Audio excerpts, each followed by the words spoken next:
அஸ்ஸலாமு அலைக்கும் வரஹ்மத்துல்லாஹி வபரகாத்துஹு. அன்பான மின்னல் எஃப்எம் நேயர்களே, ஹஜ் பெருநாள் சிறப்பு நிகழ்ச்சியாக மலர்கிறது உன்னத யாத்திரை. நேயர்கள் யாவருக்கும் ஹஜ் பெருநாள் வாழ்த்துக்கள். நல்லது நேயர்களே, இன்று நமது நிகழ்ச்சியில் மௌலானா அல் ஹஃபீஸ் உஸ்தாஸ் டாக்டர் சயீத் இப்ராஹிம் அல் புகாரி அவர்கள் மற்றும் மௌலானா அல் ஹஃபீஸ் உஸ்தாஸ் அப்துல் காதர் சிராஜி அவர்களை நாம் சந்திக்க உள்ளோம். அஸ்ஸலாமு அலைக்கும் வரஹ்மத்துல்லாஹி வபரகாத்துஹு. உஸ்தாஸ். வலைக்கும் அஸ்ஸலாம் வரஹ்மத்துல்லாஹி வபரகாத்துஹு. தாங்கள் இருவருக்கும் தியாக திருநாள் வாழ்த்துக்கள். உங்களுக்கும் மற்றும் நேயர்களுக்கும் ஹஜ் பெருநாளுடைய வாழ்த்துக்களை தெரிவித்துக் கொள்கின்றோம். சரிங்க சார், இந்த ஹஜ் அப்படின்றது என்ன, எதனால இதை ஒரு பெருநாளா நாம கொண்டாடுறோம்? பொதுவாக அல்லாஹ் ரசூலை கொண்டு ஈமான் கொண்ட மூமின்களுக்கு 5 கடமைகள். இந்த 5 கடமைகளில் இறுதியாக கடமையாகுவது இந்த ஹஜ் கடமையாகும். ஒரு மனிதனுக்கு உடல் ஆரோக்கியமும் பொருளாதாரமும் இருக்குகின்ற பொழுது அவசியம் அவர் ஹஜ்ஜை நிறைவேற்ற வேண்டும். தாபிஉ பைனல் ஹஜ்ஜி வல் உம்ரதி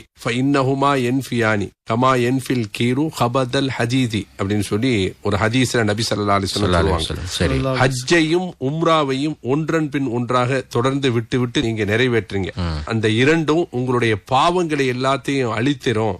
அதுக்கு உதாரணம் சொல்லும் போது, இரும்புல துரு பிடிச்சா நெருப்பு காட்டப்பட்ட அந்த இரும்புல இருக்கக்கூடிய துரும்பை நீக்கி அழுக்குகள் நீக்கப்பட்டு பளபளப்பாக பளிச்சென்று இருக்கக்கூடிய இரும்பாக அந்த இரும்பு மாறியதோ, அது மாதிரி இந்த ஹஜ்ஜும் உம்ராவும் நம்மளுடைய பாவங்களை எல்லாத்தையும் நீக்கி பரிசுத்தமானவங்களை ஆக்குது அப்படின்னு சொல்லி நபி ஸல்லல்லாஹு அலைஹி வஸல்லம் சுருக்கமான முறையில இந்த கடமைகளை நிறைவேற்றக்கூடிய சிறப்பை சொல்லுவாங்க. சரிங்க உஸ்தாத், இந்த ஹஜ் எப்போது கடமையாக்கப்பட்டது? ஹிஜ்ரி 8வது ஆண்டு வரைக்கும் அந்த மக்கா இறை நிராகரிப்பாளருடைய கட்டுப்பாட்டில் இருந்துச்சு. சரி, ஹிஜ்ரி 8வது ஆண்டு ரமதானுடைய மாசத்துல தான் முஸ்லிம்களுடைய கைக்கு வருது. அந்த ஆண்டு ஹஜ் அமல்படுத்தப்படல. ஆனா ஹஜ் ஹிஜ்ரி 9ஆம் ஆண்டுல முஹம்மது நபி ஸல்லல்லாஹு அலைஹி வஸல்லம் அவருடைய அந்த ஷரியத்திற்குட்பட்டு அந்த ஹஜ் கடமை நடைமுறைக்கு வருது. சரி, அந்த வருஷத்துலதான் புனித மக்காவினுடைய அந்த புனித ஹரம் எல்லைகளும் அறிவிக்கப்படுது. ஜாஹிலியாக்களுடைய காலம், அறியாமை காலம் என்று சொல்லக்கூடிய அந்த காலத்துல ஹஜ்ஜுடைய முறைகள்ல பல அனாச்சாரங்கள், பல வழிபாடுகள் எல்லாம் இருந்துச்சு. சரி, ஒவ்வொரு குலத்தவர்களும் அவரவர் இஷ்டத்திற்கு அங்க அனாச்சாரங்களில் ஈடுபட்டு வந்தாங்க. ஒரு சில பேர் என்ன செய்வாங்கன்னு சொன்னா, காபாவிற்கு பக்கத்துல வசித்து கொண்டு, அதாவது குறைஷிகள் அரஃபாவுக்கு வராம அங்கிருந்து ஹஜ் செய்யணும்னு சொல்லுவாங்க. இது மற்றவர்களை விட நாங்க உயர்வானவர்கள் அப்படின்னு காட்டிக்கிறதுக்காக வேண்டி ஒரு சில குழுக்கள் அந்த மாதிரி செஞ்சுக்கிட்டு இருந்தாங்க. இதை ரசூலுல்லாஹ் முறியடித்து என்ன செஞ்சாங்கன்னு சொன்னா, அரஃபாவுக்கு வர வேண்டும், அரஃபாவுக்கு வந்தாதான் ஹஜ்ஜுடைய அமல் நிறைவேறும் என்று மாத்தினாங்க. அது மட்டும் இல்லாம வியாபாரத்துக்கும் சந்திப்பதற்கும் ஏற்படக்கூடிய ஒரு இடமாகத்தான் அதை வச்சு பாத்துக்கிட்டு இருந்தாங்க. ஒரு மைய பகுதியா நினைச்சுக்கிட்டு இருந்தாங்க. அது வழிபாடுகளுக்கும் அல்லாஹ்வை வணங்குறதுக்கும் உள்ள அந்த முன்னுரிமை கொடுக்கப்படல. குர்பானி கொடுத்துட்டு என்ன செய்வாங்க, ரத்தத்தை எடுத்து காபாவுடைய சுவர்களை தேய்ப்பாங்க. ஹஜ் உம்ரா இரண்டையும் சேர்த்து செய்வது பெரும் குற்றம், பாவம்பாங்க. அதே மாதிரி சில பேர் ஹஜ் பயணத்துக்காக உணவை கொண்டு வருவதே ஒரு பாவமாக கருதினாங்க. நிர்வாணமா இப்படி வரணும் அப்படின்ற மாதிரி நிர்பந்திப்பாங்க. அனாச்சாரமான விஷயமாகத்தான் அன்று ரசூலுல்லாஹ் அந்த ஹஜ்ஜை புனித தூய ஹஜ்ஜாக மாற்றுவதற்கு முன்னாடி இப்படிதான் இருந்துச்சு. அப்புறமா ரசூலுல்லாஹி ஸல்லல்லாஹு அலைஹி வஸல்லம் அவர்கள் இதையெல்லாம் தடை செய்த பிறகு இந்த ஹஜ்ஜை ஒரு நல்ல வணக்கமாக மாற்றினாங்க. சரி, மனிதர்கள் படைக்கப்படுறதுக்கு முன்னாடியே காபத்துல்லா முதல்ல இருந்தே இருந்துச்சு. அந்த காபத்துல்லா முதல்ல வலம் வந்தவங்க யாருன்னு சொன்னா மலாய்க்கத்துமார்கள் அப்படின்னு சொல்லி வரலாற்றை நம்ம பாக்குறோம். அப்ப நபி இப்ராஹிம் அலைஹிஸ்ஸலாம் அவங்களும் இஸ்மாயில் அலைஹிஸ்ஸலாம் அவங்களுடைய காலம் வரும்போது அந்த காபத்துல்லாவை புதுப்பிச்சு கட்டினாங்க. கட்டி முடிச்சிட்டு, யா அல்லாஹ் இந்த இடத்திற்கு உலகத்தில் இருக்கக்கூடிய எல்லா மக்களையும் வரும்படியான ஒரு சிறந்த இடமாக நீ ஆக்கணும்னு சொல்லி அல்லாஹ்ட்ட வேண்டுகோள் வச்சதுனால அல்லாஹ் தஆலா என்ன சொன்னா, சூரத்துல் பக்ராவுல வரக்கூடிய ஒரு வசனத்துல அல்லாஹ் தஆலா இத பத்தி சொல்லி காட்டுறான். சரி, நீங்க மக்களை நீங்க பகிரங்கமா அழைப்பு கொடுங்க அப்படின்னு சொல்லும் போது சையத்னா இப்ராஹிம் அலைஹிஸ்ஸலாம் அவங்களும் இஸ்மாயில் அலைஹிஸ்ஸலாம் அவங்களும் மலை மேல நின்று அழைப்பு கொடுத்தாங்க. சரி, அந்த அழைப்புகளை கேட்ட அத்தனை பேருக்கும் அங்க போகக்கூடிய வாய்ப்பு கிடைக்கும் அப்படின்னு சொல்லி ஒரு அறிவிப்புல சொல்லப்பட்டிருக்கு. இது ஹஜ்ஜுடைய வரலாறு. இடையில இந்த அறியாமை காலத்துல அது முறைப்படுத்தப்படாம இருந்துச்சு. எப்ப நபி ஸல்லல்லாஹு அலைஹி வஸல்லம் வந்தாங்களோ அப்ப உஸ்தாத் அவங்க சொன்ன மாதிரி இந்த ஹஜ்ஜை இப்படித்தான் ஹஜ் செய்யணும், ஹஜ்ஜுங்கிறது இப்படித்தான் அப்படிங்கறத முறைப்படுத்திட்டு நபி ஸல்லல்லாஹு அலைஹி வஸல்லம் அல்லாஹ்வுடைய உத்தரவு வந்ததுக்கு அப்புறம் சஹாபாக்களோட ஹஜ்ஜுக்கு புறப்பட்டாங்க. நபி ஸல்லல்லாஹு அலைஹி வஸல்லம் மதீனாவுல இருக்கும் போதுதான் ஹஜ் கடமையாச்சு. சரி, மக்காவுல இருக்கிற வரைக்கும் அந்த ஹஜ் கடமையாக்கப்பட்டது. பிறகு ஹிஜ்ரத்திற்கு பிறகு சுமார் 9 ஆண்டுகளுக்கு பிறகுதான் ஹஜ் வந்து கடமையாக்கப்பட்டுச்சு. அந்த கடமையாக்கப்பட்ட பிறகுதான் நபி ஸல்லல்லாஹு அலைஹி வஸல்லம் ஹஜ்ஜுக்கு புறப்பட்டாங்க. அந்த புறப்படக்கூடிய எல்லைகளையும் நபி ஸல்லல்லாஹு அலைஹி வஸல்லம் அமைச்சு கொடுத்தாங்க. அந்த அடிப்படையில மீகாத் எல்லையை சொல்லி அதை வகுத்து கொடுத்தாங்க. அந்த அடிப்படையில மதீனாவுல துல் ஹுலைஃபா அப்படிங்கிற ஒரு இடம் இருக்கு. அந்த இடத்துல இருந்து தான் நபி ஸல்லல்லாஹு அலைஹி வஸல்லம் இஹ்ராம் அணிஞ்சு தைக்கப்படாத அந்த ஆடைகளை அணிஞ்சு அங்கிருந்து ஹஜ்ஜுக்கு புறப்பட்டு போனாங்க. இந்த இஹ்ராமுடைய தத்துவம் என்ன அப்படின்னு சொன்னா, எனக்கு எந்த பெருமை இல்லை அப்படிங்கிற அந்த சாதாரண எளிமையான ஆடையை அணியும் போது மனிதன் இந்த உலகத்தை விட்டு பிரியும் போது தைக்கப்படாத இது மாதிரியான இந்த ஆடைகளை தான் அணிவிக்கப்படும் அப்படிங்கறதை உணர்த்துவதற்காக வேண்டியும் பெருமை எல்லாமே அல்லாஹ்வுக்கே உரியது. லப்பைக்கு அந்த தல்பியாவுல கூட சொல்லுவோம், ஹஜ்ஜுக்கு செல்லும் போது அந்த இஹ்ராமுடைய உடைய முதல்ல அணியுவோம். அந்த உடைய அணிஞ்சதோட முதல்ல என்ன செய்யணும், இந்த தல்பியா சொல்லணும். லப்பைக் அல்லாஹும்ம லப்பைக் லப்பைக் லா ஷரீக லக லப்பைக் இன்னல் ஹம்த வன் நிஅமத லக வல் முல்க் லா ஷரீக லக். யா அல்லாஹ், இதோ உன்னுடைய அழைப்பிற்கு நான் பதில் தந்து விட்டேன், உன்னுடைய இடத்திற்கு வந்து விட்டேன், அனைத்து புகழும் அனைத்து அருள் கொடைகளும் உனக்கே உரியன அப்படின்னு சொல்லி அல்லாஹ்வை புகழ்ந்து சொல்லக்கூடியதுதான் இந்த தல்பியா. இந்த தல்பியாவை காபாவிற்கு சென்று அங்கு காபாவை முதலாவது பார்க்குகின்ற வரை சொல்லிக்கிட்டே இருக்கணும்.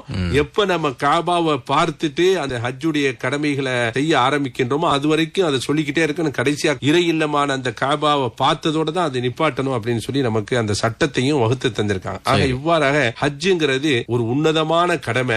அதை நிறைவேற்றுறதுனால நமக்கு நிறைய பாக்கியங்கள் நிறைய நன்மைகள் நமக்கு கிடைக்குது. நபி ஸல்லல்லாஹு அலைஹி வஸல்லம் சொல்றாங்க, ஹஜ்ஜுக்கு செல்லக்கூடிய ஹாஜி ஏழையாக மாட்டாரு. ஹஜ்ஜுக்கு செல்லக்கூடிய ஹாஜி அவருடைய வீட்டிலிருந்து புறப்பட்டு திரும்பி வருகிற வரைக்கும் அவர் அல்லாஹ்வுடைய பொறுப்புல இருப்பாரு. அது மட்டும் இல்ல, ஹஜ்ஜுக்கு செல்லக்கூடிய ஹாஜிட்ட உங்களுக்காக வேண்டிய துஆவுக்கு கேட்டுக்கொள்ளுங்க அப்படின்னு நபி ஸல்லல்லாஹு அலைஹி வஸல்லம் ஹாஜியை பத்தி சிறப்பிட்டு சொல்லியிருக்காங்க. ஏண்டா அவர் பாவம் மன்னிக்கப்பட்டவர் அப்படின்னு சொல்லி நபி ஸல்லல்லாஹு அலைஹி வஸல்லம் அந்த காபாவை போய் ஹஜ் செஞ்சுட்டு வந்தவங்களுடைய சிறப்பு பத்தி நபி ஸல்லல்லாஹு அலைஹி வஸல்லம் இப்படி சிறப்பித்து சொல்லியிருக்காங்க. அன்று பிறந்த பாலகனை போல அப்படின்னு சொல்றாங்க. அதாவது கயௌமி வலதத்துஹு உம்முஹு, ஹஜ் செய்யக்கூடியவங்களுக்கு அன்று பிறந்த பாலகனை போன்ற சின்ன குழந்தைக்கு எப்படி எந்த குற்றமும் இல்லாமல் பரிசுத்தமா இருக்குமோ அதே போன்று பாவங்கள் மன்னிக்கப்பட்டு திரும்புவாங்க. ரசூலுல்லாஹ் கிட்ட கேட்கப்பட்டுச்சு ஒரு கேள்வி, சுயில ஐயு அமல் அஃதல், அஃதலான சிறப்புக்குரிய அமல் என்ன அப்படின்னு கேட்கும்போது ரசூலுல்லாஹ் ஈமானு பில்லாஹி வ ரசூலி, ஈமான் அல்லாஹ்வையும் ரசூலையும் ஈமான் கொள்றதுன்னாங்க. சரி, அதுக்கப்புறம் என்ன அப்படின்னு கேட்கப்பட்டது, அதற்கு ஜிஹாது ஃபீ சபீலில்லாஹ்னு சொன்னாங்க. அதற்கப்புறம் என்ன அப்படின்னு கேட்கப்பட்டது, அதற்கப்புறம் சொன்னாங்க அல் ஹஜ்ஜு மப்ரூர், அதாவது அல்லாஹ்வினால ஏற்றுக்கொள்ளப்பட்ட அந்த ஹஜ். சரி, ஹஜ் செய்யக்கூடிய இந்த ஹாஜிகளை அல்லாஹ்வுடைய பார்வையில அவங்க எல்லாம் வந்து வஃப்துல்லா, அல்லாஹ்வுடைய கூட்டத்தார்கள், அல்லாஹ்வுடைய படை அப்படின்னு சொல்லிட்டு ரசூலுல்லாஹ் சொன்னாங்க, இதா தஅவு அஜாபஹும், அவங்க துஆ செஞ்சாங்கன்னா அல்லாஹ் ஏற்றுக்கொள்வான், பதிலளிப்பான். வைன் இஸ்தக்ஃபரூஹு கஃபர் லஹும், அவங்க பாவ மன்னிப்பு தேடினாங்கன்னு சொன்னா அல்லாஹ் அவங்களை மன்னிச்சிருவான் அப்படின்னு சொல்லி ரசூலுல்லாஹ் அந்த ஹஜ்ஜுக்கு போறது அவ்வளவு முக்கியமான விஷயம் அப்படின்னு சொல்லுவாங்க. ஹஜ்ஜை வந்து சில பேர் என்ன செய்வாங்க, தள்ளி போடுவாங்க. தக்க காரணம் இல்லாம, வசதி இருக்கும், வசதி இருந்தாலும் கூட, ஆரோக்கியம் இருந்தாலும் கூட தள்ளி போடக்கூடிய ஒரு சூழ்நிலை நிறைய இருக்குது. ஆனா அதை தள்ளி போடக்கூடாதுன்னு ரசூலுல்லாஹ் சொல்றாங்க. தஅஜ்ஜலு அல் ஹஜ், ஹஜ்ஜை வந்து நீங்க விரைவா நீங்க வந்து செய்யுங்க ஏன்னு சொன்னா அதுக்கப்புறம் என்ன நடக்கும்ன்றது தெரியாது. யார் ஹஜ் செய்யணும் நாட்டை வச்சிருக்கீங்களோ அந்த உடனடியா தீவிரமா செய்யுங்க. மனிதனுடைய நிலைமை உஸ்தாத் சொன்ன மாதிரி ஒரே மாதிரி இருக்காது. ஏன்னா அவர் காலம் தாழ்த்திக்கிட்டே போனாருன்னு சொன்னா நிச்சயமா அவர் நோய் வாய்ப்படுறதுக்கு வாய்ப்பு இருக்கு. ஒரு நேரத்தில் அவர்கிட்ட இப்ப இருந்த அந்த செல்வம் பிற்பாடு இருக்கும்னு சொல்ல முடியாது. அதனாலதான் நபி ஸல்லல்லாஹு அலைஹி வஸல்லம் மன் அராதல் ஹஜ்ஜ ஃபல்யுஅஜ்ஜில், யார் ஹஜ் செய்ய நாடி இருக்காங்களோ அவங்க உடனடியா செய்யட்டும் அப்படின்னு சொல்லி சொல்லுவாங்க. ஹஜ்ஜுக்கு என்ன ஷுரூத் அப்படின்னு சொன்னா இஸ்லாமா இருக்கணும், ரெண்டாவது அவங்க ஆக்கிலா இருக்கணும், அதாவது அறிவா இருக்கணும், அடுத்தது வந்து வயது வந்திருக்கணும், அதற்கு பிறகு இஸ்ததா, இதான் முக்கியமானது, ஆரோக்கியம் இருக்கணும், முடியணும், இயலணும், வழியில் பயம் இல்ல, ஆரோக்கியம் இருக்கு அப்படின்னு சொன்னா வலில்லாஹி அலன்னாஸி ஹிஜ்ஜுல் பைத்தி மன் இஸ்ததா இலைஹி சபீலான்னு சொல்றான். யாருக்கு சக்தி பெற்று இருக்கிறாங்களோ அவங்க வந்து அல்லாஹ்வுடைய ஆலயத்தை போய் ஹஜ் செய்யுங்க அப்படின்னு அல்லாஹ் சொல்றான். அதனால முடிந்தவரை சீக்கிரமா ஹஜ் செய்வதற்கு முயற்சி செய்ய வேண்டும். சரிங்க உஸ்தாத், இன்ஷாஅல்லாஹ் ஒரு பாடலுக்கு பிறகு மீண்டும் நாம சந்திப்போம்.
தோன்றி ஜன்னத் வரையில் இடையே வாழ்க்கை பயணம். இதில் புனிதம் மிகுந்த ஹஜ் பயணம் ஒன்றே முழுமை அடையும். ஜனனம் தோன்றி ஜன்னத் வரையில் இடையே வாழ்க்கை பயணம். இதில் புனிதம் மிகுந்த ஹஜ் பயணம் ஒன்றே முழுமை அடையும். ஈமான் தொழுகை நோன்பு சக்காத்து இருந்த போதும் இதயம் பெருமான் நபிகள் பிறந்த மண்ணை அடைந்தால் தானே நிறையும். உலகினிலே பல சுகங்கள் வரும், எதுவும் வாழ்வில் சதமா. வழி இருந்தும் ஒளி தெரிந்தும் நீ சும்மா இருப்பது சுகமா?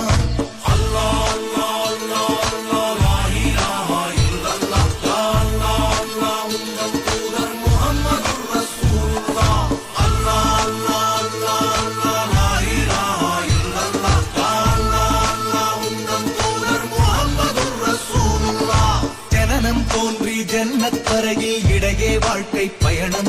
இதில் புனிதம் மிகுந்த ஹஜ் பயணம் ஒன்றே முழுமை அடையும்.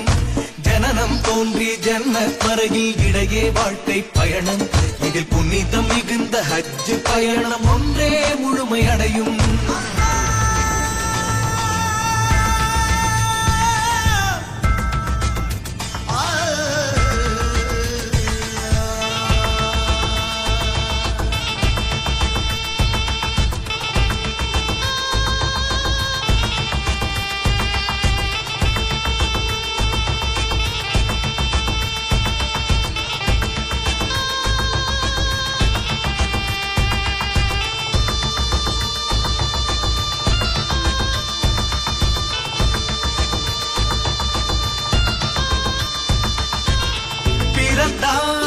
நல்ல முஸ்லீம் ஆகிடனும், நடந்தால் நபியின் நல்வழி தொடர்ந்திடனும்.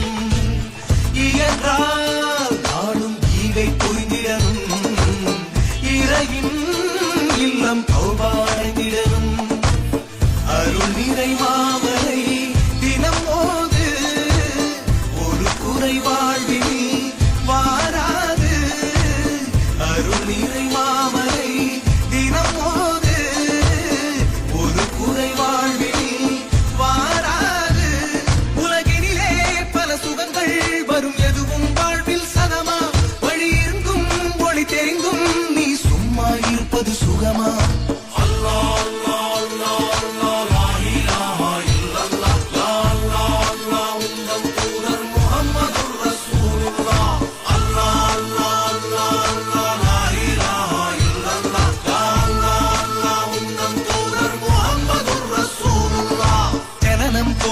ஜன்னத் வரையில் இடையே வாழ்க்கை பயணம். இதில் புனிதம் மிகுந்த ஹஜ் பயணம் ஒன்றே முழுமை அடையும். ஜனனம் தோன்றி ஜன்னத் வரையில் இடையே வாழ்க்கை பயணம். இதில் புனிதம் மிகுந்த ஹஜ் பயணம் ஒன்றே முழுமை அடையும்.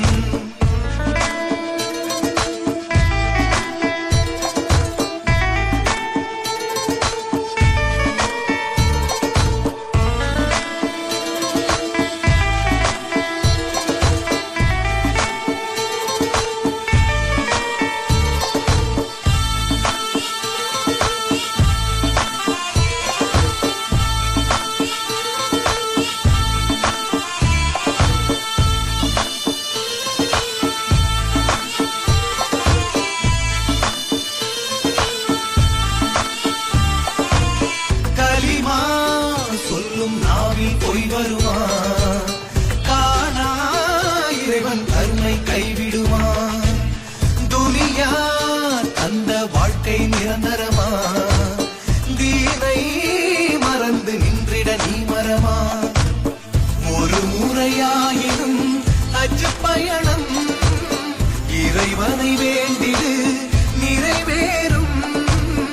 ஒரு முறையாயினும் ஹஜ் பயணம் இறைவனை வேண்டிடு நிறைவேறும்.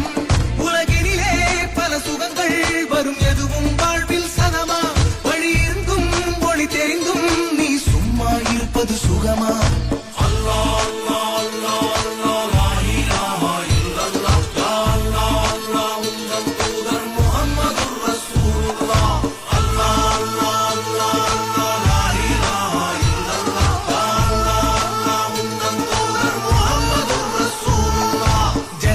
தோன்றி ஜன்னத் வரையில் இடையே வாழ்க்கை பயணம். இதில் புனிதம் மிகுந்த ஹஜ் பயணம் ஒன்றே முழுமை அடையும். ஜனனம் தோன்றி ஜன்னத் வரையில் இடையே வாழ்க்கை பயணம். இதில் புனிதம் மிகுந்த ஹஜ் பயணம் ஒன்றே முழுமை அடையும். லப்பைக் லப்பைக் அல்லாஹும்ம லப்பைக் லப்பைக் லப்பைக் லா ஷரீக லக லப்பைக் லப்பைக் லப்பைக் அல்லாஹும்ம லப்பைக் லப்பைக் லப்பைக் லா ஷரீக லக லப்பைக். அல்ஹம்துலில்லாஹ். நல்லது நேயர்களே, ஹஜ் பெருநாள் சிறப்பு நிகழ்ச்சியான உன்னத யாத்திரை என்ற நிகழ்ச்சியில ஹஜ்ஜினுடைய சிறப்பை பற்றியும் அதனுடைய வரலாறு என்ற விஷயங்களை சற்று முன்பு செவிமடுத்தோம். அடுத்துங்க உஸ்தாத், இந்த ஹஜ்ஜிக்கும் இந்த குர்பானுக்கும் என்ன தொடர்பு? ஏன் இந்த குர்பான் அப்படின்ற அமலை ஹஜ் பெருநாள்ல நம்ம செய்யறோம்? ஒரு சிறப்பான ஒரு கேள்வி. ஹஜ் பெருநாள் அப்படிங்கறதே ஒரு தியாகத்தை வலியுறுத்தக்கூடிய பெருநாள் தான் இந்த ஹஜ் பெருநாள். முன்னோர்கள் செய்த அந்த தியாகங்களை நினைவுபடுத்தி தான் ஹஜ்ஜுடைய கடமைகளும் குர்பானியும் அமைஞ்சிருக்கு. சரி. ஒவ்வொரு நபிக்கும் ஒவ்வொரு புனை பெயர் இருக்கு. சரி. நபி இப்ராஹிம் அலைஹிஸ்ஸலாம் உங்களுக்கு ஹலீலுல்லாஹ், இறைவனுடைய நண்பன் அப்படிங்கிற பெயரை அல்லாஹ் கொடுத்தது. நண்பர்களுக்காக வேண்டி எதையும் தியாகம் செய்யக்கூடியவங்க தான் நண்பர்கள். ஆமா. அப்ப செய்தனா நபி இப்ராஹிம் அலைஹிஸ்ஸலாம் அவங்களுக்கு நீண்ட காலமா குழந்தை பாக்கியம் இல்லாம இருந்துச்சு. சரி. சுமார் 80 வயதுக்கு தாண்டி அவங்களுக்கு குழந்தை பாக்கி இல்ல. அந்த நேரத்துல அல்லாட்ட ஒரு கோரிக்கை வச்சாங்க. அல்லாவுக்காக வேண்டி எதையும் செய்யக்கூடியவங்க நபி இப்ராஹிம் அலைஹிஸ்ஸலாம். அவங்களுடைய வரலாற்றை நம்ம புரட்டி பார்த்தோம்னு சொன்னா, பெரிய நெருப்பு குண்டத்துல அவங்களை தூக்கி எரியும் போது கூட மலாய்க்கத்துமார்கள் மூலமா அவங்களுக்கு கேட்கப்பட்டது, உங்களுக்கு எதுவும் உதவி வேணுமா அப்படின்னு சொல்லி கேட்கப்பட்டது. அந்த நேரத்துல கூட எனக்கு நான் அல்லா மேல நம்பிக்கை இருக்கு, அல்லா என்னைய பாதுகாப்பான் அப்படின்னு சொல்லி அந்த கடைசி இறுதி நேரத்துல கூட அவங்க உறுதியான ஈமான்ல இருந்தாங்க நபி இப்ராஹிம் அலைஹிஸ்ஸலாம். அப்ப அவங்களுக்கு ஒரு மனசுல ஒரு ஆசை, நமக்கு ஒரு குழந்தை இருந்தா நல்லா இருக்குமே அப்படின்னு சொல்லி அல்லாட்ட கேட்டாங்க, ரப்பி ஹப்லி மினஸ் சாலிஹின், யா அல்லாஹ் உன்னுடைய புறத்திலிருந்து எனக்கு ஒரு அழகான ஒரு குழந்தையை கொடு அப்படின்னு சொல்லி அல்லாட்ட கேட்டாங்க. அல்லாஹு தஆலாவும் அவங்களுக்கு இஸ்மாயில்னு சொல்லி ஒரு அழகான ஒரு ஆண் குழந்தையை கொடுத்தான். நீண்ட காலத்திற்கு பிறகு ஒரு குழந்தை பாக்கி அவங்களுக்கு கிடைச்சதுனால அந்த குழந்தை மேல அதிகமான அன்பு, ஒரு பாசமும் ஒரு பிரியமும் வச்சு அந்த குழந்தையை இப்ராஹிம் அலைஹிஸ்ஸலாம் வளர்த்துக்கிட்டு வர்றாங்க. அப்ப அமரர்களான மலாய்க்கத்துமார்கள் அல்லாட்ட ஒரு கேள்வியை எழுப்புறாங்க. இவனுடைய நண்பர்னு சொல்லி அவரை சொல்ற, அவருடைய கவனம் குழந்தை மேல திரும்புற மாதிரி தெரியுது, ஆனா உன்பக்கம் அவருடைய கவனம் குறைஞ்சிருக்கிற மாதிரி எங்களுக்கு தெரியுது அப்படின்னு சொல்லும் போது அல்லாஹ் தஆலா அப்படியா சொல்றீங்க, இதோ என்னுடைய நண்பரை பாருங்கன்னு சொல்லி அவங்கள சோதிக்கிறதுக்காக வேண்டி ஒரு சோதனை ஏற்படுத்தினான். அந்த சோதனை என்ன, 3 நாட்கள் அன்பு மகனை, பிரியமான அந்த மகனை, செல்லமான அந்த பாசமான மகனை அறுத்து குர்பானி கொடுக்கிறது மாதிரி அவங்க கனவுல காண்றான்.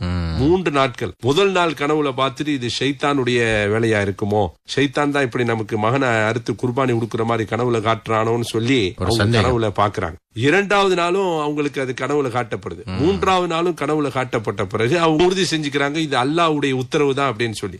அல்லாஹ் உறுதி செய்யக்கூடிய நாள் தான் இந்த அரஃபாவுடைய அரஃபா, யௌமுல் அரஃப்து அப்படின்னு சொல்லுவாங்க. அந்த அரஃபாங்கிறதுக்கு பலவிதமான விளக்கங்கள் கொடுப்பாங்க. அதுக்கு மறுநாள் அந்த துல்ஹஜ் 10வது நாள் அவங்க குர்பானி கொடுக்க தயாராயிருவாங்க. மனைவிட்ட தன்னுடைய மகனை விருந்துக்கு நான் கூட்டிட்டு போறேன், மகனுக்கு நல்ல குளிக்க வச்சு நல்ல ஆடைகள் அணிவிச்சு அனுப்பி விடுங்கன்னு சொல்லும் போது அன்னை ஹாஜரா அலைஹிஸ்ஸலாம் அவங்களும் மகனை கணவரோட அனுப்பி வைக்கிறாங்க. அவங்க அழைச்சிட்டு போறாங்க. இப்ப இப்லீஸ் வர்றான், என்ன செய்யறான், உங்களுடைய மனைவிட்ட சொல்றான், அம்மா அம்மா உங்களுடைய மகனை விருந்துக்குன்னு சொல்லிட்டு அவரை ஏதோ இறைவனுடைய உத்தரவா, அந்த உத்தரவை நிறைவேற்றுறதுக்காக வேண்டி அறுத்து பலியிடுறதுக்காக வேண்டி கூட்டிட்டு போறாரு சொன்னப்ப, அப்ப அந்த அம்மா என்ன சொல்றாங்க, இறைவனுடைய உத்தரவா இருந்தா தாராளமா செய்யட்டும், எந்த மறுப்பும் தெரிவிக்கல. நம்மள உள்ளவங்க எல்லாம் இன்னைக்கு சொல்லிட்டாங்கன்னு சொன்னா உடனே என்ன செஞ்சிருவாங்க, கணவர் அப்படி உடனே சாபம் போட்டுருவாங்க அல்லது வேற ஏதாவது வார்த்தைகளை சொல்லிடுவாங்க. நீண்ட காலத்துக்கு பிறகு அவங்களுக்கு குழந்தை பாக்கியம் கிடைச்சிருக்கு. அந்த நேரத்துல மனைவியுடைய அந்த உறுதி, இறைவன் மீது இருந்த அந்த நம்பிக்கை, கணவரும் செய்தனா நபி இப்ராஹிம் அலைஹிஸ்ஸலாம் அவங்களும் மகனை கூட்டிட்டு போய் அறுக்கிறதுக்காக வேண்டி ஒரு பாறையில படுக்க வச்சுட்டு சொல்றாங்க, மகனே உன்னை எதுக்கு கூட்டிட்டு வந்திருக்கேன் தெரியுமா, நான் உன்னை அறுத்து குர்பானி கொடுக்கணும்னு சொல்லி அல்லாஹ்வுடைய உத்தரவு, அதுக்காக வேண்டி தான் கூட்டிட்டு வந்திருக்கேன். அல் குர்ஆன்ல சூரா சாஃபாத்ங்கிற அந்த சூராவுல வசனத்துல அல்லாஹ் சொல்லி காட்டுகிறான், யா அபதி இஃப்அல் மா துஅமர் சதஜிதுனி இன்ஷா அல்லாஹு மினஸ் சாபிரீன் அப்படின்னு சொல்லி அந்த வசனத்துல அல்லாஹ் சொல்லி காட்டுறான். என்னுடைய தந்தையே, அல்லாஹ்வுடைய உத்தரவு உங்களுக்கு எது உத்தரவு விடப்பட்டிருக்கோ அதை தாராளமா நீங்க நிறைவேற்றிக்கங்க. என்னை அறுக்கும் போது நான் கூச்சலிட மாட்டேன், சத்தம் போட மாட்டேன், நான் பொறுமையா இருப்பேன், நீங்க அல்லாஹ்வுடைய உத்தரவை தாராளமா நிறைவேற்றுங்கன்னு சொல்லி மகனும் இப்ராஹிம் அலைஹிஸ்ஸலாத்துக்கு உதவியா அல்லாஹ்வுடைய உத்தரவை நிறைவேற்றுறதுக்கு தயாராயிட்டாங்க. இது அல்லாஹ்வுடைய மிகப்பெரிய அந்த சோதனை. இத அமரர்கள் வானவர்கள் எல்லாரும் ஒரு ஆச்சரியமா பாக்குறாங்க. அல்லாஹ்ட்ட கேள்வி அனுப்புனாங்கல்ல, அல்லாஹ்வுக்காக வேண்டி பிரியமான அந்த செல்லமான மகனையே அறுத்து பலியிட தயாரானாங்க சையதுனா நபி இப்ராஹிம் அலைஹிஸ்ஸலாம். அவங்க மகனை அந்த பாறையில படுக்க வச்சுட்டு கத்திய நல்லா தீட்டிட்டு மகனுடைய கழுத்துல கத்திய வச்சு அறுக்குறாங்க. அது அறுக்க மாட்டேங்குது, ரொம்ப வேகமா அறுக்குறாங்க, அறுக்க மாட்டேங்குது. ஓங்கி பாறையில அந்த கத்திய அடிக்கிறாங்க, அந்த பாறை துண்டா பிளக்குது. அப்ப இப்ராஹிம் அலைஹிஸ்ஸலாம் பேசுறாங்க, என்ன இந்த கத்தி இவ்வளவு பெரிய பாறை அறுக்குது, கழுத்தை அறுக்க மாட்டீங்க ஆவேசத்துல சொல்றாங்க. இந்த நிகழ்வுல வானவருடைய தலைவர் ஜிப்ரீல் அலைஹிஸ்ஸலாம் அவங்க ஆட்டு கூட்டத்தோட வர்றாங்க, தக்பீர் சொல்லிக்கிட்டு. இந்த ஆச்சரியமான நிகழ்வுகளை அல்லாஹு அக்பர், அல்லாஹ் ரொம்ப பெரியவன், அல்லாஹ்வுடைய சோதனையில நபி இப்ராஹிமே நீங்க வெற்றி பெற்றீங்க, அல்லாஹ் உங்களுடைய பிரியம், உங்களுடைய பாசம், உங்களுடைய அன்பு அல்லாஹ் மேல இருக்கா அல்லது குழந்தை மேல இருக்காங்க சோதிக்கிறதுக்காக வேண்டிதான் செஞ்சான். நீங்க மகனை அறுத்து குர்பானி கொடுக்க வேணாம், நீங்க சோதனையில நீங்க வெற்றி பெற்றீங்க, இந்தாங்க இந்த மகனுக்கு பகரமா இந்த ஆட்டை நீங்க அறுத்து பலியிடுங்கன்னு சொல்லி ஆட்டு கூட்டத்தோடு கொண்டு வந்தாங்க. ஆட்டை அறுத்து அன்று பலியிட்டாங்க.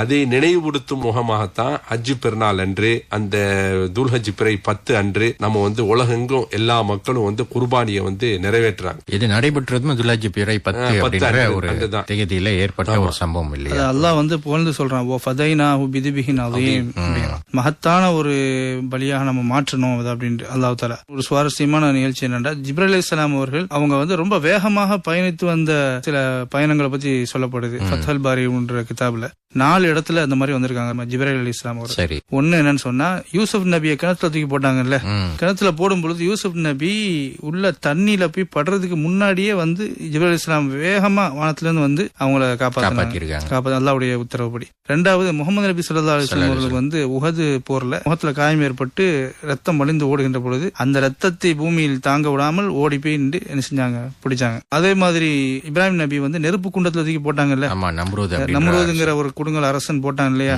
ஓரிரை கொள்கைக்கு எதிராக இருக்கக்கூடியவன், பயங்கரமான ஜுவாலை வானத்துல உள்ளதெல்லாம் கருகி விழுந்துக்கூடிய அளவுக்கு பெரிய நெருப்பு குண்டம். இதுக்குன்னு ஒரு கருவியை தயாரிச்சு அங்கேருந்து தூக்கி வீசினான் இப்ராஹிம் நபியை. கிட்ட யாரும் நெருங்க முடியாது. இப்ராஹிம் நபியை வீசுகின்ற சமயத்துல வேகமா ஜிப்ரீல் அலைஹிஸ்ஸலாம் இப்படியே அந்த இடத்த பூவனமாக மாற்றினாங்க. 4வது இப்ராஹிம் நபி அலைஹிஸ்ஸலாம் இஸ்மாயில் அலைஹிஸ்ஸலாம் அவர்களை அறுக்கிறதுக்காக வேண்டி முனைகின்ற பொழுது அல்லாஹ் ஜிப்ரீல் அலைஹிஸ்ஸலாம் அவர்களை இறக்கி அந்த ஆட்டோட இறக்கி வச்சேன், சொன்னாங்க மாதிரி ஆட்டோட இறக்கி வச்சேன். இந்த 4 பயணங்கள் மிக வேகமாக ஜிப்ரீல் அலைஹிஸ்ஸலாம் அனுப்பி காப்பாற்றலாம். சரிங்க சார், இப்ப பார்த்தீங்கன்னா ஹஜ்ஜத்துல் விதா அப்படின்னு சொல்லக்கூடிய ஒரு சம்பவமும் நடக்குது இல்லையா? அப்ப இது பார்க்கும்போது இது மனிதனுடைய வாழ்க்கையோடைய உன்னத ஒரு யாத்திரை, உன்னத ஒரு பயணமாக முடியக்கூடிய நிறைவேற்றக்கூடிய ஒரு சம்பவமா இந்த ஹஜ்ஜு காலங்கள்ல அல்லாஹ் ஆக்கி கொடுத்திருக்கிறான். இந்த ஹஜ்ஜத்துல் விதா அப்படின்னு சொல்லக்கூடிய சம்பவம், அதை பற்றி கொஞ்சம் நேயர்களோட பகிர்ந்து கொள்ளுங்க. அது வழங்கக்கூடிய ஒரு படிப்பினை. ஹஜ்ஜத்துல் விதா அப்படின்றது ரசூலுல்லாஹி ஸல்லல்லாஹு அலைஹி வஸல்லம் அவர்களுடைய அந்த இறுதி ஹஜ்ஜின், அதாவது ஒரு ஹஜ் தான் செஞ்சாங்க ரசூலுல்லாஹ். அந்த ஹஜ்ஜின் போது அரஃபா அப்படிங்கக்கூடிய மைதானத்துல, மக்காவிலிருந்து ஒரு 12 மைல் தொலைவில் இருக்கக்கூடிய அந்த மைதானத்துல 1,24,000 சஹாபாக்கள், இதை பார்க்கும்போது 1,24,000 நபிமார்களை போன்று ஒவ்வொரு சஹாபியும் ஒரு நபியை போன்று உள்ளவர்கள். அப்படி எல்லாம் ஒன்று சேர்ந்து ரசூலுல்லாஹ்வோடு வலம் அங்க நின்று ஒரு ரசூலுல்லாஹ் ஒரு மிக பிரசித்தி பெற்ற ஒரு தன்னுடைய இறுதி உரையை அத்தனை பேர்களுக்கு மத்தியிலும் ஆற்றினார்கள். அந்த இடத்துலதான் வசனம் இறக்கப்பட்டது. அது இறக்கப்படுவதற்கு முன்னாடி அரஃபாவுடைய மைதானத்துல ரசூலுல்லாஹ் பேச ஆரம்பிக்கிறாங்க. இறுதி உரை, அந்த உரையில ரசூலுல்லாஹ் முக்கியமான விஷயங்களை எல்லாம் தொகுத்து என்ன செஞ்சாங்க, மக்களுக்கு சொன்னாங்க. மக்களே, நீங்க மிக கவனமாக கேளுங்க. இந்த ஆண்டுக்கு பிறகு நான் உங்களை சந்திப்பேனா, அடுத்த ஆண்டு உங்களை சந்திப்பேனா இல்லையா என்பது தெரியாது அப்படின்னு சொல்லிட்டு ரசூலுல்லாஹ் சொன்னாங்க. இது எந்த ஒரு நாள், துல்ஹஜ்ஜுடைய மாதம், இந்த மாதம் இது புனிதமான அரஃபாவுடைய நாள், 9வது நாள். இது மக்கமா நகரம். இதற்கெல்லாம் எவ்வளவு முக்கியத்துவம் நீங்க கொடுக்குறீங்களோ அது போன்று ஒரு மனிதனுடைய உயிருக்கும் பொருளுக்கும் உடைமைக்கும் மானத்துக்கும் நீங்க முக்கியத்துவம் கொடுக்கணும், புனிதமாக கருதணும். அதே போல அறியாமை காலத்துல நீங்க செய்த செயல்கள் அனைத்தையும் என்னுடைய காலுக்கு கீழே போட்டு நான் புதைச்சிட்டேன். இதுக்கு பிறகு அந்த அறியாமை காலத்துடைய செயல்களை நீங்க செய்யக்கூடாது. அறியாமை காலத்துல கொலைக்கு பழி வாங்கக்கூடியது அதையெல்லாம் நீங்கள் விட வேண்டும். அதுபோல வட்டி வாங்குவதை விட வேண்டும். பெண்களை குறித்து ஞாபகப்படுத்தினாங்க. பெண்களுடைய விஷயத்தில் நீங்கள் அல்லாஹ்வை அஞ்சி கொள்ளுங்கள். ஏன்னா அந்த காலத்துல பெண்களை அடிமைப்படக்கூடிய காலம். உங்களுக்கு அல்லாஹ் தஆலா பொறுப்பாளராக நியமித்திருக்கிறான் அப்படின்னு சொன்னாங்க. அதே போல நான் விட்டு சென்ற 2 விஷயங்களை நீங்கள் கவனமாக பற்றி பிடிக்க வேண்டும். ஒன்னு இறை வேதம், இன்னொன்று என்னுடைய வழிமுறை அப்படின்னாங்க. எனக்கு ஹதீஸ், எனக்கு பின்னாடி ஒரு நபி வரப்போவதில்லை. அதனால நீங்க என்ன செய்யுங்க, தொழுகையை விடாம தொழுது கொள்ளுங்கள், நோன்பு ஹஜ்ஜுடைய வணக்கங்கள் எல்லாத்தையும் நீங்க நிறைவேற்றுங்கள், ஹஜ்ஜு செய்யுங்கள், இதெல்லாம் சொல்லிட்டாங்க. அதே போல நீங்க தலைமைக்கு கட்டுப்படணும் அப்படின்னாங்க. கட்டுப்பட்ட ஒரு சமுதாயமா இருக்கணும் அப்படின்னாங்க. அது போல அனைத்து மக்களும் சமமானவர்கள். மொழி, ஜாதி, இனம், இந்த வேறுபாடுகளுக்கெல்லாம் அப்பாற்பட்டு நீங்கள் எல்லாம் சமமானவர்கள் அப்படின்னு சொல்லிட்டு என்ன செஞ்சாங்க, என்னுடைய இந்த தூதுத்துவத்தை நான் உங்களிடத்துல எத்தி வச்சுட்டேனா, பரிபூர்ணப்படுத்திட்டேனா அப்படின்னு மக்களை பார்த்து கேட்டாங்க. சரி. இதை கேட்ட உடனே மக்கள் எல்லாம் அப்படியே அமைதியா ஆயிட்டாங்க. உடனே சொன்னாங்க, யா ரசூலல்லாஹ், ஏன் இப்படி கேக்குறீங்க? நீங்க நாளைக்கு மறுமையில அல்லாஹ்வுக்கு முன்னாடி நான் விசாரிக்கப்படும் பொழுது இதை நான் சாட்சியாளராக ஆக்கணும். அதனால நீங்க என்னுடைய தூதுத்துவத்தை நான் என்னுடைய பணியை நான் செஞ்சுட்டேனா அப்படின்னு கேக்குறாங்க. அப்ப எல்லோரும் ஒருமித்த குரல்ல சொன்னாங்க, யா ரசூலல்லாஹ், நிச்சயமாக நீங்க உங்களுடைய தூதுத்துவத்தை எடுத்து வைத்து விட்டீர்கள் அப்படின்னு சொன்னதுக்கு அப்புறம் ரசூலுல்லாஹி ஸல்லல்லாஹு அலைஹி வஸல்லம் அவர்கள் ஆட்காட்டி விரலை வானத்தை நோக்கி காட்டிட்டு பிறகு மக்களை பார்த்து சொன்னார்கள், அல்லாஹ் இதற்கு நீயே சாட்சி, அல்லாஹ் இதற்கு நீயே சாட்சி என்று 3 தடவை ரசூலுல்லாஹி ஸல்லல்லாஹு அலைஹி வஸல்லம் சொன்னதுக்கு பிறகு அந்த உரை முடிகிறது. பிறகு அல்லாஹ் தஆலா இந்த வசனத்தை இறக்குகின்றான், அல்யௌம அக்மல்து லக்கும் தீனக்கும் வ அத்மம்து அலைக்கும் நிஅமதி வ ரதீது லக்குமுல் இஸ்லாம தீனா. இன்று நான் உங்களுடைய தீனை உங்களுக்கு முழுமையாக்கி விட்டேன், எனது அருட்கொடைகளையும் உங்கள் மீது நான் நிறைவு செய்து விட்டேன், சரி, இன்னும் இஸ்லாத்தை உங்களுடைய தீன் வாழ்க்கை நெறியாக ஏற்றுக்கொண்டேன் அப்படின்ற இந்த வசனம் சூரத்துல் மாயிதாவில 5வது அத்தியாயத்தில் 3வது வசனமாக இருக்குது. சரி. இந்த வசனம் இறக்கப்படுகிறது. இந்த வசனத்தை பற்றி பிற்காலத்துல, அதாவது உமர் ரலியல்லாஹு தஆலா அவருடைய காலத்துல ஒரு யூதன் வர்றார். ஒரு யூதன் அமீருல் முஃமினீன் அவர்களே, நீங்க உங்களுடைய வேதத்துல ஓதிக்கிட்டு இருக்கீங்கல்ல ஒரு வசனம், அந்த வசனத்தை எங்களுடைய இந்த யூத சமுதாயமான எங்களுக்கு அது இறக்கப்பட்டிருந்தா அந்த நாளை நாங்க ஒரு பெரிய கொண்டாட்டமான பண்டிகை நாளாக கொண்டாடி இருப்போம் அப்படின்னாங்க. உமர் ரலியல்லாஹு தஆலா சொன்னாங்க, எந்த வசனம் அது அப்படின்னு கேட்கும்போது இந்த வசனம், அல்யௌம அக்மல்து லக்கும் தீனக்கும் அப்படின்ற வசனத்தை ஓதுறாங்க. இந்த வசனத்தை ஓதுனதுக்கு அப்புறம் உமர் ரலியல்லாஹு தஆலா சொல்றாங்க கண் கலங்கி, அந்த வசனம் எந்த நாள்ல, எந்த இடத்துல, எந்த நேரத்துல இறக்கப்பட்டதுன்றது எனக்கு நான் அறிவேன், எனக்கு தெரியும். சரி. அதுதான் அல்லாஹ்வுடைய தூதர் ஸல்லல்லாஹு அலைஹி வஸல்லம் அவர்கள் அரஃபாவுடைய மைதானத்துல துல்ஹஜ் 9ல ஒரு வெள்ளிக்கிழமையில இந்த வசனம் இறக்கப்பட்டது அப்படின்னு சொல்றாங்க.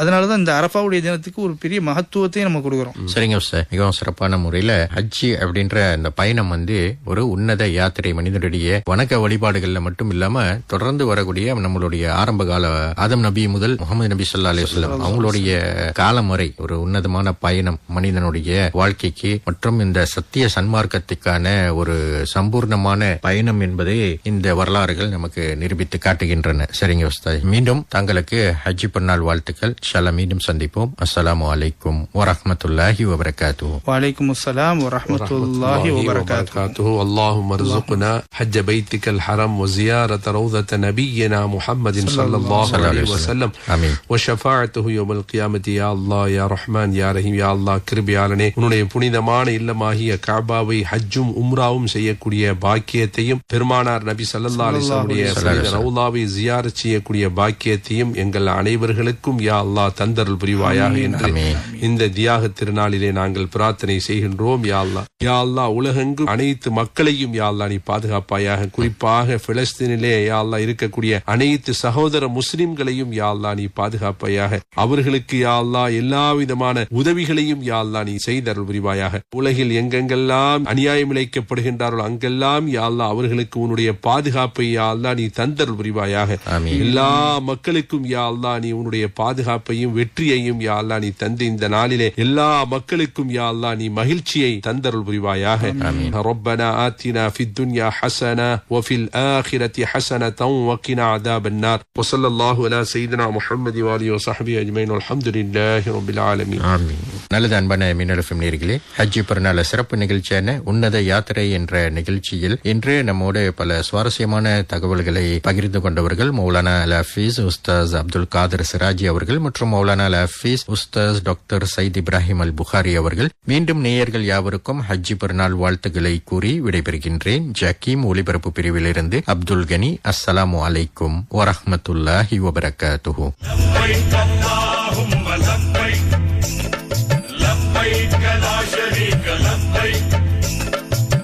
الحمد والنعمة لك والملك لا شريك لك لبيك اللهم لبيك لبيك لا شريك لبيك.